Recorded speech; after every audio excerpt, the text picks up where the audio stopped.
Hello everyone, welcome back to my YouTube channel. Friends, आज इस video में हम लोग बात करेंगे 6 to 8 और जूनियर की मैथ साइंस की पूरी स्ट्रेटजी जो है आपकी क्या होनी चाहिए, एग्ज़ाम का पैटर्न क्या होता है और कौन से बुक से जो है सबसे ज़्यादा क्वेश्चंस पूछे जाते हैं, आपको क्वेश्चन की प्रैक्टिस जो है कहाँ से करनी चाहिए, कौन सा यूट्यूब चैनल जो है आपको फॉलो करना चाहिए, मैंने जो है मैथ के लिए कौन से टीचर्स को फॉलो किया था, कौन से टीचर को जो है मैंने साइंस के लिए चूज़ किया था और कौन से मॉडर्न हिस्ट्री जो है मैंने कहाँ से तैयार किया था। मैं इस वीडियो में जो है आपको सारी चीज़ें बताऊंगी और आपको जो है अपनी पूरी तैयारी जो है 6 to 8 मैथ साइंस की कैसे करनी चाहिए ताकि आप एक अच्छा स्कोर कर सकें और इस बार जो है TRE4 में आप सिलेक्शन ले सकें। तो फ्रेंड्स, अगर आप चैनल पर नए हैं और TRE4 की आप तैयारी कर रहे हैं तो प्लीज़ से जाकर चैनल को सब्सक्राइब करिएगा, क्योंकि ये चैनल जो है TRE4 को डेडिकेटेड है और यहाँ पे जो है आपको TRE4 से रिलेटेड बहुत सारी स्ट्रेटजी वीडियोस बताई जाती हैं, आपके प्रिपरेशन की स्ट्रेटजी क्या होनी चाहिए और एग्ज़ाम से रिलेटेड जो भी अपडेट्स होते हैं वो सारे दिए जाते हैं। तो आप चैनल को ज़रूर से सब्सक्राइब करिएगा और वीडियो में लास्ट तक ज़रूर से बने रहिएगा और अगर वीडियो पसंद आए तो एक प्यारा सा कमेंट और लाइक ज़रूर करिएगा फ्रेंड। तो चलिए वीडियो को स्टार्ट करते हैं।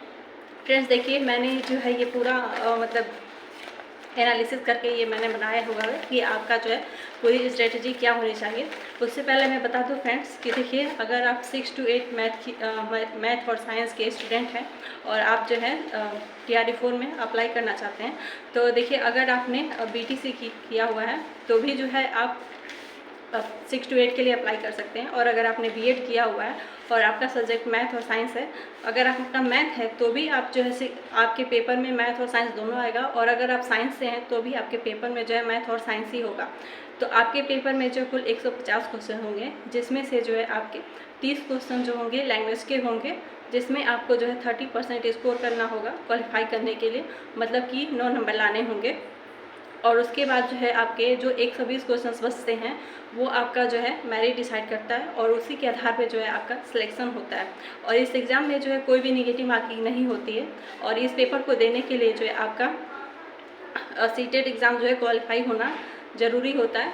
तो पेपर 2 सीटेड पेपर 2, जिसमें आपके अगर आप अदर स्टेट से हैं तो 90 मार्क्स चाहिए और अगर आप बिहार के हैं और OBC या फिर और किसी रिजर्व कैटेगरी से बिलोंग करते हैं तो आपके जो है 82.5 नंबर ऐसे होने चाहिए।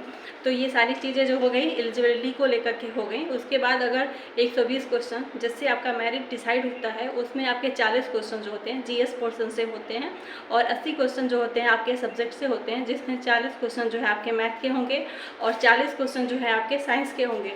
तो सबसे पहले जो है मैं GS पोर्सन की बात करूँगी, उसके बाद मैथ की और फिर साइंस की। तो GS पोर्सन की मैं बता दूं फ्रेंड, तो GS पोर्सन में आपके टोटल जो है 40 क्वेश्चंस होते हैं, जिसमें आपको जो है modern history, polity, geography, current affairs, math और साइंस, ये सारी चीज़ें जो है होती हैं। मतलब 5 सब्जेक्ट्स होते हैं और प्रत्येक सब्जेक्ट से जो है आपके 8 क्वेश्चन पूछे जाते हैं। तो इस तरह से आपके टोटल जो है 40 नंबर होते हैं। तो सबसे पहले मैं बताऊंगी कि मॉडर्न हिस्ट्री जो आपको कहाँ से तैयार करनी है। तो फ्रेंड्स देखिए, आपको सर्च करना है modern history by target with Ankit. ऐसे करेंगे जब आप, तो आपको जो है 6 घंटे की एक वीडियो आएगी। उस वीडियो को जो है आपको देखना है। आप चाहें एक दिन में 2 घंटे की वीडियो देखें, ऐसे करके आप 3 से 4 दिन में वीडियो को कंप्लीट करिए, उसके नोट्स बनाइए। उसके अलावा जो है फ्रेंड्स, आपको जो है NCERT पढ़नी है क्लास 8 की और उसके बाद क्लास 12 की। ये 2 NCERT बुक्स जो है आपको पढ़नी है मॉडर्न हिस्ट्री के लिए। उसके बाद जो है फ्रेंड्स, आपको जो है ये आपकी पूरी मॉडर्न हिस्ट्री हुई। मॉडर्न हिस्ट्री में जो है फ्रेंड्स आपको बस इतना ही करना है, टारगेट पे अंकित पे जो 6 घंटे की मैराथन क्लास है उसको देखनी है और इसके अलावा क्लास 8 और 12 की NCERT पढ़नी है।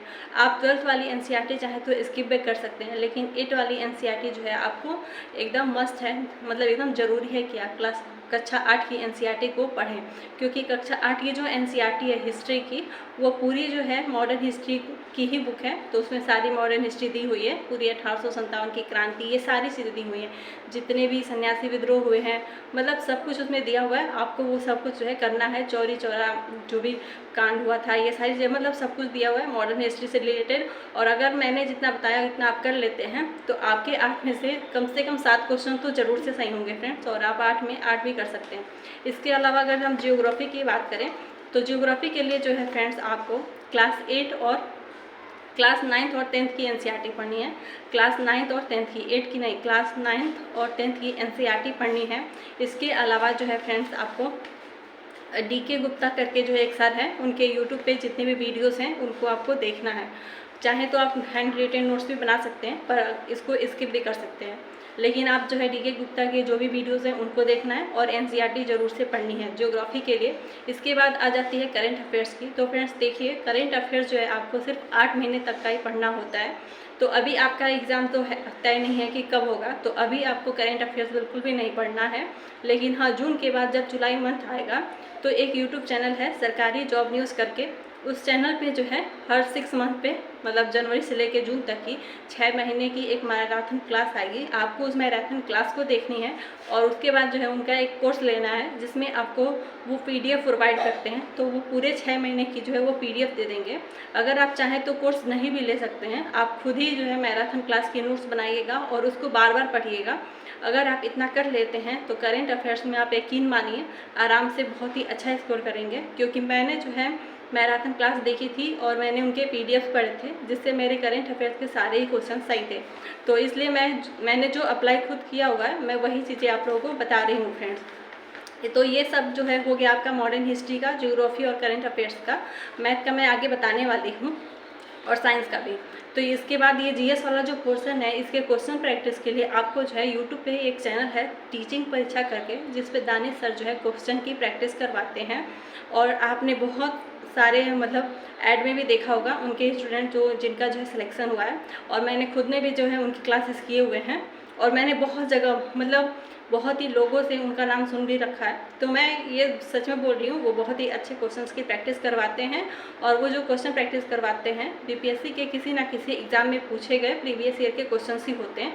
तो आप रात में जब भी सोने चाहते हैं, सोने से पहले उनकी एक वीडियो ज़रूर से देखिएगा फ्रेंड्स। तो ये आपकी जो है जीएस की पूरी बात हो गई। इसमें मैथ और साइंस रह जाता है, तो मैथ साइंस का मैं आगे बताने वाली हूँ। तो अब हम बात करेंगे मैथ की। तो आपको पता ही है कि मैथ के जो है कुल आपका जो पार्ट 3 होगा उसमें 40 क्वेश्चन होंगे, और जो जीएस वाला पोर्शन है उसमें भी आपके 8 क्वेश्चन होंगे। तो इस तरह से जो है आपके पूरे 40 + 8 मतलब 48 क्वेश्चन जो है मैथ से आएंगे। तो आपको जो है मैथ पे बस एक ही टीचर हैं, उन्हीं को फॉलो करना है। यूट्यूब पे जो टीचर हैं उनका नाम है अमरजीत सर। मैंने खुद उनसे पढ़ा था और मेरे जो है मैथ में 39 क्वेश्चन सही थे। ये मतलब 48 में 39, हाँ 39 ही सही थे 48 क्वेश्चंस में। तो आप जो है ज़रूर से देखिएगा। मैं उस पेपर की बात कर रही हूँ जो लीक हो गया था। ठीक है फ्रेंड्स, तो आप जो है जा कर के अमरजीत सर से उनके सारे क्लासेस देखिएगा। बहुत सारे उन्होंने यूट्यूब पे फ्री में पढ़ा रखा है, आपको वही फ्री वाले जो उनके वीडियोस हैं वो आपको देखने हैं। इसके अलावा जो है आपको मैथ में एक मैं बुक बता रही हूँ, उसके क्वेश्चंस प्रैक्टिस करनी है। आपको क्या करना है, केसी सिन्हा है उनकी एक बुक लेनी है और उसके क्वेश्चन प्रैक्टिस करने हैं। बाकी आप जो है कक्षा 6 से 8 तक की जो भी एनसीईआरटी की बुक है उसके भी मैथ क्वेश्चन जो है प्रैक्टिस करिए जरूर। उसमें बहुत सारे क्वेश्चन ऐसे होंगे जो आप देख करके समझ जाएंगे कि आपको आ रहा है, तो वो आप स्किप करिएगा। जिसमें आपको लगे कि थोड़ा मुश्किल हो सकता है उसको सॉल्व करने की कोशिश करिएगा, क्योंकि ज़्यादा समय नहीं देना है, स्मार्ट वे में तैयारी करनी है, इसलिए मैं ऐसा बोल रही हूँ। तो आपको क्या करना है, मैथ के लिए अमरजीत सर को फॉलो करना है और उसके अलावा जो है क्लास 6 से 8 तक की एनसीईआरटी को सॉल्व करनी है। और केसी सिन्हा नाम के जो है उनकी एक बुक है, तो आपको उनकी बुक को जो है सॉल्व करना है। बस मैथ में आपको इतना ही करना है। इससे जो है आप 48 में आप यकीन मानिए 40+ आराम से कर लेंगे। तो इतना आप करिएगा, क्योंकि जब मैंने TRA 3 दिया था, जो पेपर लीक हो गया था, तो उस समय जो है बहुत कम समय मिला था हम लोग को एग्ज़ाम देने का, क्योंकि फरवरी में फॉर्म आया था और एग्ज़ाम लगभग मार्च में था। तो इसलिए मैंने 39 के आसपास स्कोर किया हुआ था। मुझे एग्जैक्टली नहीं याद है, लेकिन मेरे अच्छे स्कोर थे, ये मुझे ज़रूर से याद है। उसके बाद हम बात करेंगे 40 नंबर के साइंस पोर्शन की। तो फ्रेंड्स देखिए, साइंस के लिए जो है आपको लुसेंट पढ़ना है। लुसेंट के अलावा जो है आपको एनसीईआरटी पढ़नी है। एनसीईआरटी में जो है आपको क्लास 8, 9th और 10th की एनसीईआरटी पढ़नी है। बहुत जगहों पे आपको बोला जाएगा कि क्लास 6 से 10th तक की एनसीईआरटी पढ़िए, पर मैं ऐसा नहीं बोलूँगी, क्योंकि क्लास 6 और 7th की एनसीईआरटी में वैसे कुछ है नहीं फ्रेंड्स। तो इसीलिए मैं बोल रही हूँ 6 और 7th वाले जो एनसीईआरटी है उसको स्किप करिएगा, और क्लास 8, 9th और 10th ये 3 बुक आप पढ़िएगा साइंस के लिए। उसके बाद से यूट्यूब पे एक नीरज जागीर नाम के टीचर हैं, वो एनसीईआरटी बेस्ड सारी चीज़ें समझाते भी हैं और क्वेश्चंस भी करवाते हैं। तो उनके चैनल का नाम जो है वो साइंस मैग्नेट है, तो आप उनसे भी जा कर के साइंस पढ़िएगा। उसके अलावा MCQ मतलब क्वेश्चन प्रैक्टिस के लिए, तो देखिए क्वेश्चन प्रैक्टिस के लिए तो नीरज सर मतलब अच्छे हैं, वो क्वेश्चंस की प्रैक्टिस अच्छा करवाते हैं। उसके अलावा जो है एक लूसेंट की बुक आती है जिसमें बहुत सारे MCQ होते हैं साइंस वाले, तो आप जो है वो बुक लीजिएगा और उससे जो है खुद से सेल्फ स्टडी के द्वारा साइंस के क्वेश्चंस की प्रैक्टिस करिएगा। उसके अलावा फ्रेंड्स ये सारी चीज़ें मैंने बता दी। और देखिए ये जो 40 नंबर का मैथ है और 40 नंबर का जो साइंस है, कुल मिला के 80 क्वेश्चंस होते हैं। आप इसमें अगर आप 60 से 70 के बीच में रहते हैं तो आपका सिलेक्शन जो है श्योर होगा। और 40 नंबर का जो GS है उसमें आपको 25 प्लस स्कोर करना होगा। इस तरह से आप सिलेक्शन के बहुत ही नज़दीक होंगे। मतलब ओवरऑल आपको जो है 85 to 90 तक पहुंचना होगा, क्योंकि कट ऑफ जो है इसी के आसपास होगा फ्रेंड। तो थैंक यू फ्रेंड्स, मैंने जो है सारी चीज़ें बता दी हैं। इसके अलावा भी अगर कोई डाउट रह जाता है तो कमेंट में कमेंट करके ज़रूर पूछेगा, मैं आपके डाउट क्लियर करने की पूरी कोशिश करूँगी। And thanks for watching friends. तो मिलते हैं नेक्स्ट वीडियो में, तब तक ले बाय फ्रेंड्स।